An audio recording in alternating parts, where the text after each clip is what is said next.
Assalamualaikum warahmatullahi wabarakatuh. Kami dari kelompok 5 Ekonomi kelas 11 MIPA 1 ingin mempresentasikan tentang pembangunan dan pertumbuhan ekonomi di Singapura.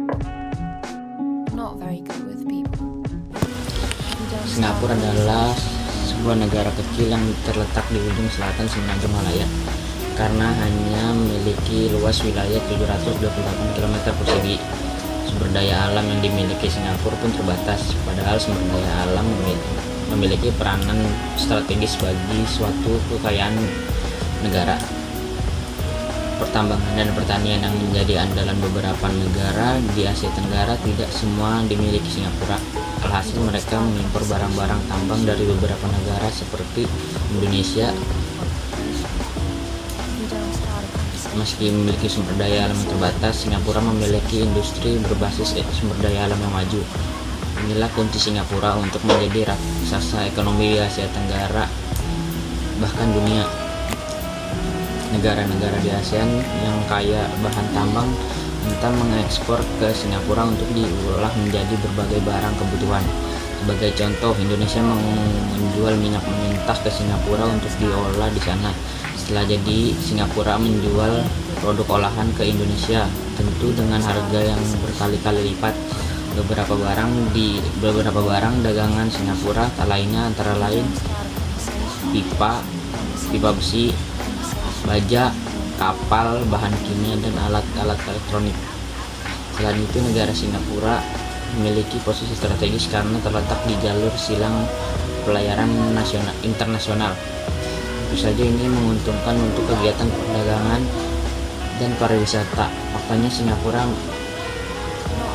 Singapura merupakan gerbang ekspor impor negara-negara Eropa dan Amerika menuju Asia atau sebaliknya. Meski memiliki sumber daya yang terbatas, Singapura memiliki potensial alam yang menguntungkan, yaitu Singapura memiliki banyak waduk yang dapat dimanfaatkan untuk irigasi, cadangan air bersih, dan sumber energi. Singapura memiliki letak strategis di jalur pelayaran internasional, keadaan daratan relatif rata atau datar, sehingga pembangunan fisik dapat dilakukan di segala arah tanpa adanya rintangan yang berarti. Memiliki pulau yang mengelilingi pulau utama. Baik, selanjutnya ada jumlah dan kualitas penduduk Singapura. Singapura merupakan negara dengan luas terkecil di Asia Tenggara, yaitu 728,6 km persegi, di mana jumlah penduduk pada Singapura pada tahun 2020 sudah mencapai 5,68 juta jiwa. Akibatnya, kepadatan penduduk yang dimiliki oleh Singapura lebih banyak, yaitu 7.810 jiwa per kilometer persegi. Hal ini menjadikan Singapura sebagai negara terpadat di Asia Tenggara. Suku yang dimiliki oleh penduduk lokal Singapura diantaranya adalah Cina, Melayu, India, Pakistan, Sri Lanka, dan Bangladesh. Penduduk di Singapura sebagian besar berasal dari suku Cina 77%, diikuti oleh suku Melayu 14%, suku India 8%, serta suku lainnya. Singapura juga salah satu negara yang memiliki kualitas penduduk yang tinggi. Hal ini karena Singapura merupakan negara maju dengan tingkat pendidikan yang tinggi, tingkat ketergantungan yang rendah, dan pendapatan yang tinggi. Begitu juga tingkat kelahiran dan kematian yang dimiliki oleh Singapura sangat rendah.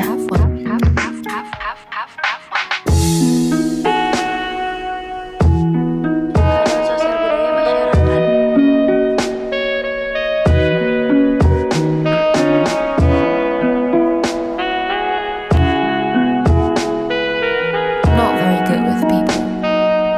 If you don't start a conversation, we won't have one. Singapura di selatan. Dilansir dari situs resmi statistik Singapura, Singapura merupakan negara yang padat.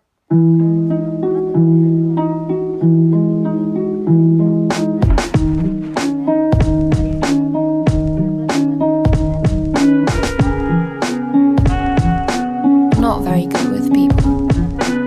If you don't start a conversation, we won't have one.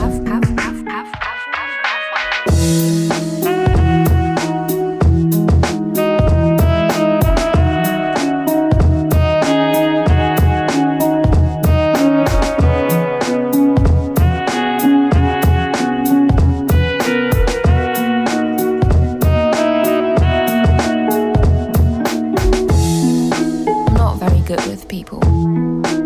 If you don't start a conversation, we won't have one.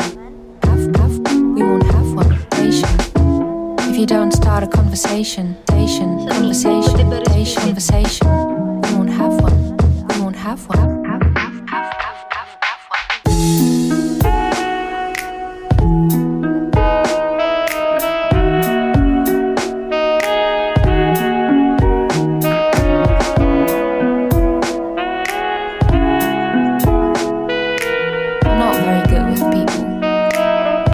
Start a conversation, we won't have one.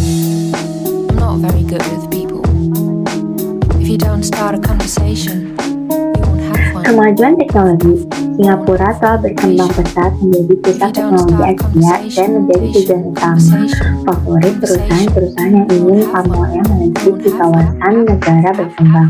Menurut Dewan Pengembangan Ekonomi Singapura, 80 dari 100 perusahaan teknologi terkemuka di dunia beroperasi di Singapura. Banyak dari perusahaan teknologi yang kemudian meningkatkan investasinya di negara tersebut. Indeks inovasi Bloomberg 2017 pun menempatkan Singapura di posisi nomor 6 dunia, tepat di atas Jepang dan Amerika Serikat, sementara China berada pada posisi 21. Kemajuan teknologi tersebut disebabkan beberapa faktor. Yang pertama, secara geografi, Singapura terletak di pusat negara Asia dengan infrastruktur yang terhubung ke setiap sudut dunia dari ujung timur ke barat. Kedua, Singapura telah menetapkan sebanyak 22 FTA bilateral dan regional. Berbagai perjanjian tersebut secara efektif membuka semua pasar utama dunia untuk perusahaan yang berbasis di Singapura. Yang ketiga, ramah terhadap pedagang dan data digital. Di ASEAN, ketika negara-negara lain membangun lebih banyak penghalang untuk arus data lintas batas, Singapura telah menjadi inisiator yang mendorong munculnya inisiatif rangka perdagangan digital ASEAN Australia. 4. Sumber daya manusianya berbakat.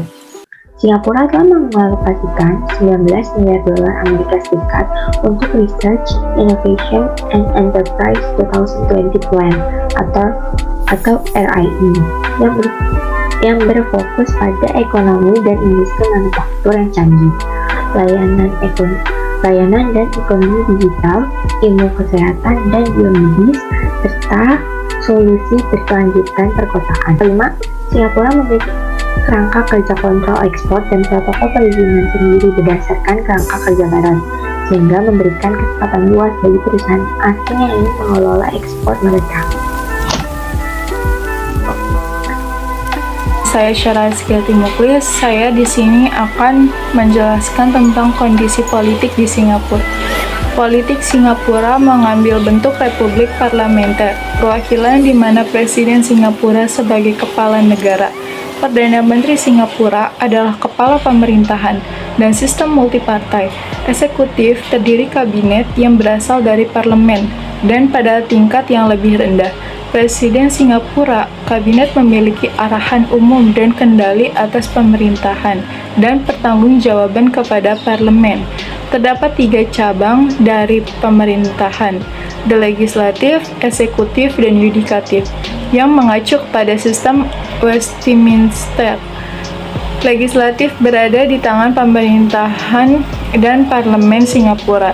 Legislatif adalah parlemen di mana terdiri dari presiden sebagai kepala dan salah satu anggota dewan yang paling populer dipilih. Peran presiden sebagai kepala negara secara historis hanya pada acara seremonial yang besar, walaupun konstitusi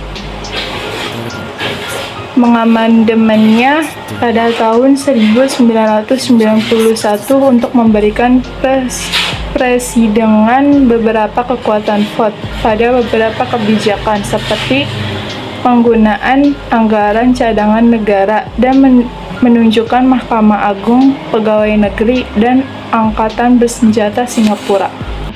Selanjutnya ada pertumbuhan ekonomi Singapura. Pertumbuhan ekonomi di Singapura semakin tinggi, terlihat pada tahun 2010 tumbuh sebanyak 14,7% pada kuartal kedua dibandingkan tahun sebelumnya. Hal ini terjadi karena sektor manufaktur Singapura berkinerja lebih baik dari yang diharapkan. Namun ketika tahun 2020 pertumbuhan ekonomi di Singapura mulai menurun akibat dari penyebaran COVID-19. Hal ini karena pemerintah menerapkan karantina di wilayah negara Singapura, sehingga pertumbuhan ekonomi terkontraksi sebanyak 13,3% secara tahunan. Ekonomi di Singapura pun berangsur membaik setelahnya. Meski masih dalam fase kontraksi, tercatat bahwa negara Singapura mulai mempercepat program vaksinasi COVID-19 sebanyak 2,4 juta orang atau 41% dari populasi telah divaksin secara penuh hingga 12 Juli 2021. Hal ini banyak meningkatkan Singapura untuk tumbuh dalam perekonomiannya, sehingga ekonomi Singapura mencapai 14,3% pada kuartal kedua tahun 2021. Dari hal itu menunjukkan bahwa Singapura telah bangkit dari resesi pertumbuhan ekonominya. Selanjutnya ada grafik kurva dari pertumbuhan ekonomi Singapura sejak 1980 sampai 2021.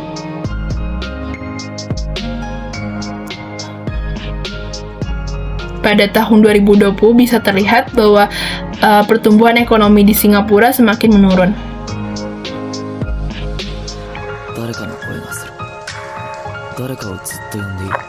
Sumber penghasilan negara. Ekspor, terutama bidang elektronik, kimia, dan jasa, menceritakan bahwa Singapura merupakan penghubung regional utama untuk manajemen kekayaan yang menyediakan sumber pendapatan utama bagi ekonomi, sehingga negara ini bisa membeli bahan mentah yang tidak mereka miliki. Selain itu, air juga tidak tersedia dalam jumlah banyak di Singapura. Maka dari itu, air juga dianggap sebagai sumber daya khusus di Singapura. Singapura memiliki tanah subur yang terbatas, sehingga mereka bergantung pada tanaman agroteknologi untuk produksi dan konsumsi pertanian. Singapura bergantung pada konsep perdagangan intermediate sampai reekspor dengan cara membeli barang mentah kemudian diolah lagi untuk diekspor kembali.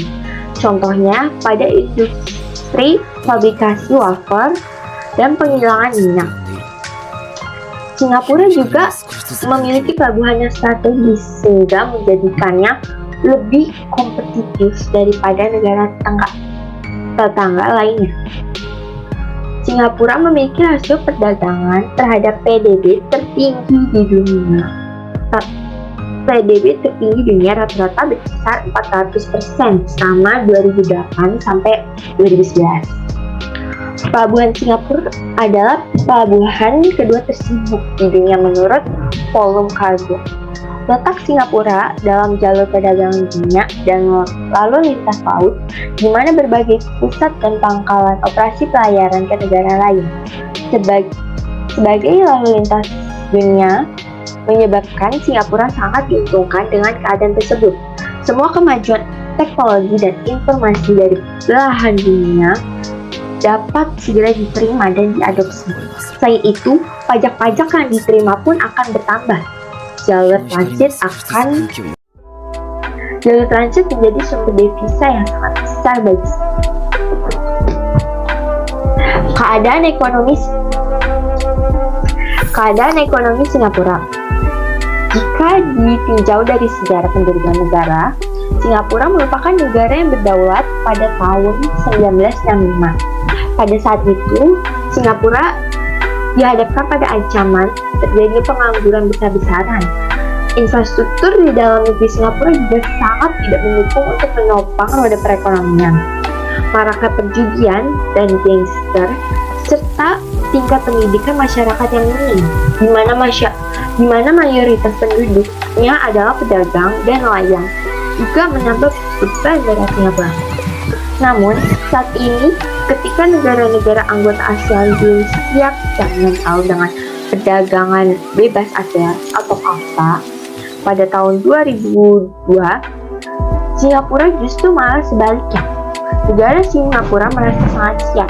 Bahkan Singapura telah melakukan kesepakatan perjanjian dagang bebas dengan negara-negara kawasan Asia Pasifik seperti Selandia Baru, Australia, Jepang, Amerika Serikat, dan juga Kanada. Kesimpulan, dari penjelasan yang telah diuraikan tadi dapat kita ketahui bahwa negara Singapura berhasil menjadi salah satu pusat perdagangan dunia. Namun, pada kondisinya negara ini adalah negara kecil yang tidak memiliki sumber daya alam dan sumber daya manusia yang sangat terbatas, tidak seperti Hong Kong dan Taiwan. Letak geografis negara Singapura yang strategis hanya bagian kecil dari keunggulan kompetitifnya. Namun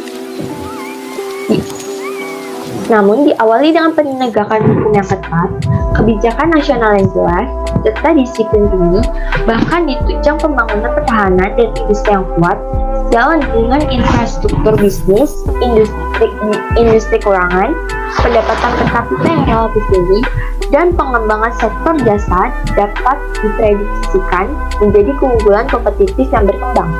Hal tersebut memicu pertumbuhan ekonomi di negara Singapura menjadi tinggi dan menjadikannya sebagai salah satu negara maju di kawasan Asia Tenggara.